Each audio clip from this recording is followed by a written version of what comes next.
Hello, আশা করি সবাই ভালো আছেন। তো আমি এখন কথা বলবো কান্তারা চ্যাপ্টার 1 মুভিটা নিয়ে। বেসিক্যালি মুভির হিস্ট্রি লাইন নিয়ে বলতে গেলে স্টোরি লাইন একবারে সিম্পল। কান্তারা নামের এক জঙ্গল থাকে, সেই জঙ্গলকে ঘিরেই মুভির গল্প।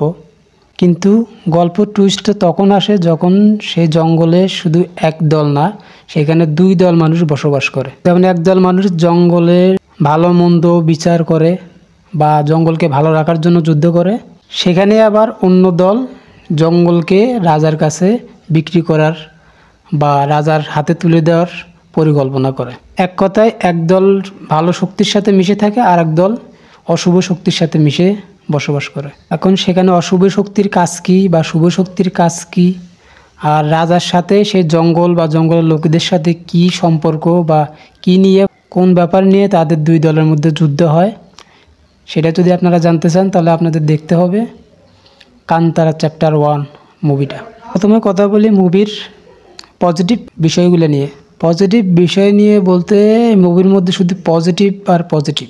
এমন কোনো সিন নাই যে আপনার কাছে খারাপ লাগবে, এমন কোনো সময় আসবে না যে সময়টা আমার কাছে মুভিটা বোর লাগতেছে। বা যে লিড অ্যাক্টর ভাই, এর নামটা আমার এখন মনে হইতেছে না, সে যে অ্যাক্টিং করছে এই মুভির মধ্যে, আমার মনে হয় না যে এই জায়গায় উনি ছাড়া আর কাউকে নিলে পারে এতটা প্রপারভাবে অ্যাক্টিংটা করতে পারতো। ক্যারেক্টারের সাথে পুরা মিশে গেছে। আর আপনি যখন মুভিটা দেখবেন আপনি নিজেও সেই ক্যারেক্টারের সাথে একবারে মিশে যাবেন। এমনভাবে স্ক্রিপ্ট লেখা হয়েছে বা স্ক্রিপ্টের সাথে কাস্টিং যে করছে একবারে খাপে খাপ মিলে গেছে। এমন কিছু কিছু সিন আছে যেগুলো দেখার সময় আপনার অন্য কিছু মাথার মধ্যে আসবেই না, শুধু স্ক্রিনের দিকে নজর থাকবে আপনার। বিশেষ করে যে একটা ভয়েস ওভার আছে মুভিটার মধ্যে, এক কথায় বলতে গেলে এই মুভি নিয়ে যত বলবো অতই কম মনে হবে।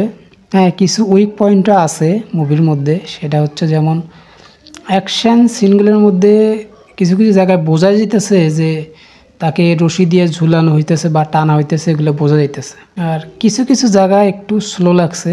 তাছাড়া বাকি পুরা মুভির মধ্যে পজিটিভ ছাড়া নেগেটিভ কোনো ব্যাপার নাই, একদম পিওর একটা এন্টারটেনমেন্ট মুভি এটা। পুরো মুভি যদি বাদও দেই, লাস্টে যে ক্লাইম্যাক্সের 20 থেকে 25 মিনিট, এটার জন্য একটা আলাদা রিভিউ দেওয়া দরকার। কারণ পুরো মুভি একদিকে আর লাস্টের 20 থেকে 25 মিনিটের ক্লাইম্যাক্সটা আরেক দিকে। কিছু মনে থাক বা না থাক, ক্লাইম্যাক্সের লাস্টের সিনটা মনে থাকবেই। আর ওই সময় যে একটা শরীরের মধ্যে একটা যে ঘুসবাম্পস দিছিল, পুরো সব কিছু উড়ে গেছিল আমার মাথার উপর দিয়ে। তো ওভারঅল এটা একটা মাস্ট ওয়াচ মুভি। দেন এটা নিয়ে আর কিছু বলার নাই। যারা নতুন চ্যানেলটা সাবস্ক্রাইব করে দিবেন, যারা পুরান যারা দেখছেন প্লিজ কমেন্টে জানাবেন। তো দেখা হবে পরবর্তী ভিডিওতে। দেন বাই।